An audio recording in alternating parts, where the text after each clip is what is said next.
Okay, so in today's video, we're going to be factoring with structure. So in this first example, we can see that it's a little bit more complex than we're used to factoring. So we're going to use other factoring methods to help us simplify this expression a little easier. So first, I noticed that I have a common binomial of x squared plus 5x. I also see that I have three terms. Here's one term, two terms, and my third term. Usually when I'm factoring three terms, it's a quadratic. So I'm going to try to make this resemble something that I'm used to seeing. So since I have this common binomial, I'm going to let y equal x squared plus 5x. Okay, now I'm going to rewrite the expression, but instead of using x squared plus 5x, I'm going to replace it with y. So now I have y squared minus 8y minus 84. So now this is a trinomial that I'm used to factoring, and I'm just going to use my method of a times c, which is going to be negative 84, factors of that add up to negative 8. So factors of negative 84 that add up to negative 8 is going to be negative 14 and 6. So what I can do is grouping. So we got y squared minus 14y plus 6y minus 48. Group these two terms. The GCF in the first group is going to be y, and I'm left with y minus 14. The GCF here is going to be 6, and I'm left with y minus 14. So this is going to factor to y minus 14 times y plus 6. However, earlier in our problem, we stated that y really equals x squared plus 5x. So I'm just going to replace the y with x squared plus 5x.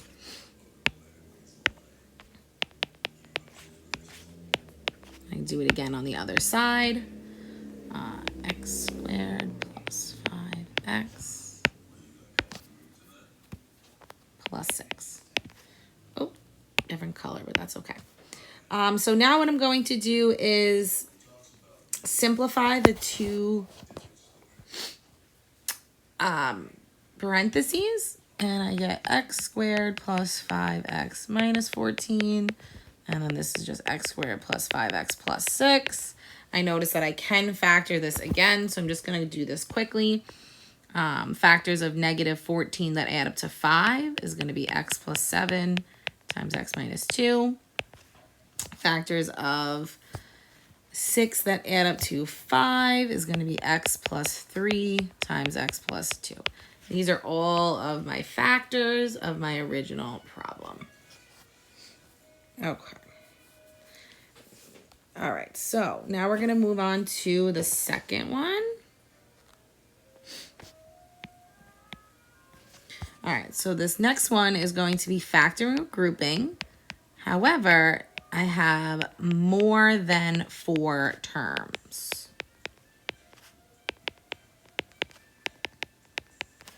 Okay, so what I can do here is I can factor this into groups of 3. Check for my GCF in my first group, which is x squared. Write what's left over. Check my GCF in my second group, which is negative 4. Write what's left over. When I factor my grouping, I find that the GCF is what's inside the parentheses. Since they are the same, take that out, and I write what's left over in the next set of parentheses. Okay, since we are factoring completely, we want to take a look at what's inside the parentheses and factor again. So I see a trinomial where negative 10, factors of negative 10 that add up to positive 3 are going to be x plus 5 and x minus 2. And then I have difference of 2 squares. So this is going to be x plus 2 times x minus 2. Okay, as you can see, those are my factors to that question up there. All right, next one we're going to work on is Another one with structure.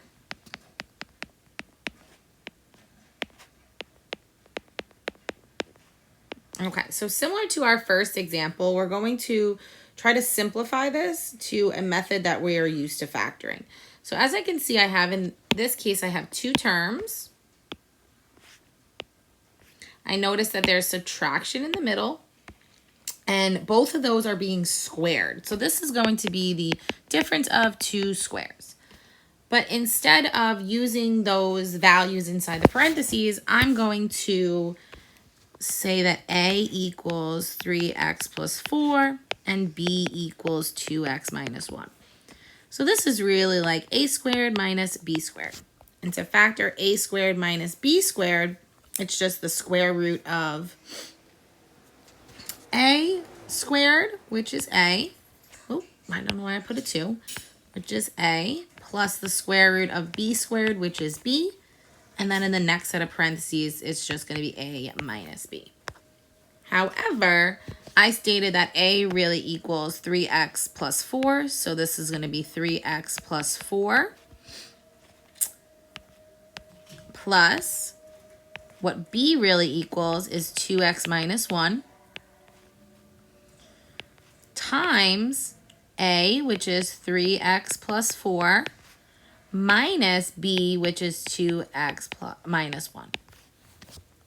Okay, now I'm going to simplify what's inside the parentheses. 3x plus 2x is 5x. 4 minus 1 is 3.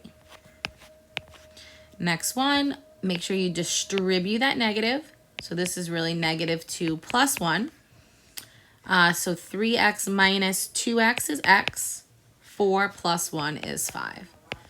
Last thing I want to do is check the binomials. There's nothing that can be factored. So we are done with this problem. Okay, number 4. Okay, 16x squared.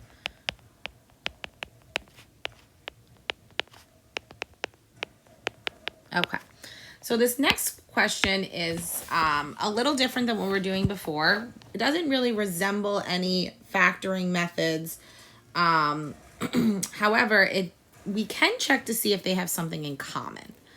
Okay, so again, I have two terms. One term here, one term here. I notice that they have something in common. They have that common binomial. So I'm going to go ahead and factor out that common binomial. I'm going to state that the GCF equals x squared minus 10. So what we usually do with GCF is we factor it out in the front, and then we write what's left over. So in this first term, if I factored out an x squared minus 10, I only have a 16x squared left over. My next term, if I factor out an x squared minus 10, I have a negative 25 left over. Okay, so now I check to see if it can factor anything else. First one, x squared minus 10, even though there's two terms there and you are subtracting, 10 is not a perfect square, so this cannot be factored. However, in my next one, 16x squared is a perfect square and 25 is a perfect square. So this can get factored as 4x plus 5 times 4x minus 5. And this is your final answer. Okay, last but not least, we're going to go over if x to the 4th plus squared minus 20.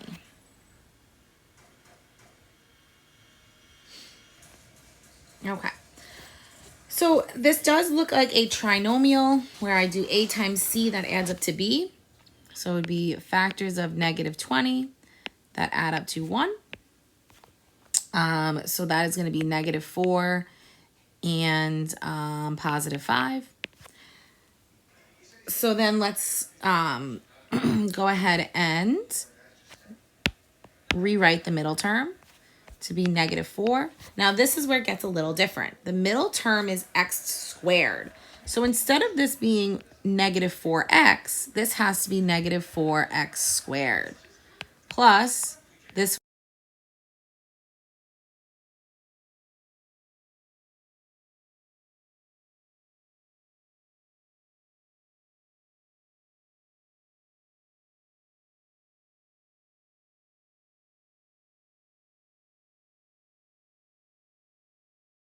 is to factor by grouping. Group the first two, group the last two. The GCF here is going to be x squared, leaving me with an x squared minus 4. The GCF here is 5, leaving me with an x squared minus 4. So I see my common binomial and I factor it out. Okay, taking a look at the first binomial, x squared minus 4, I can factor that again using difference of two squares. So x plus 2, x minus 2, x squared plus 5. They're not perfect squares. There's a plus in the middle, so it cannot be factored. So this is your final answer. Okay? All right, that's it for today. You can talk to your teacher if you have any more questions.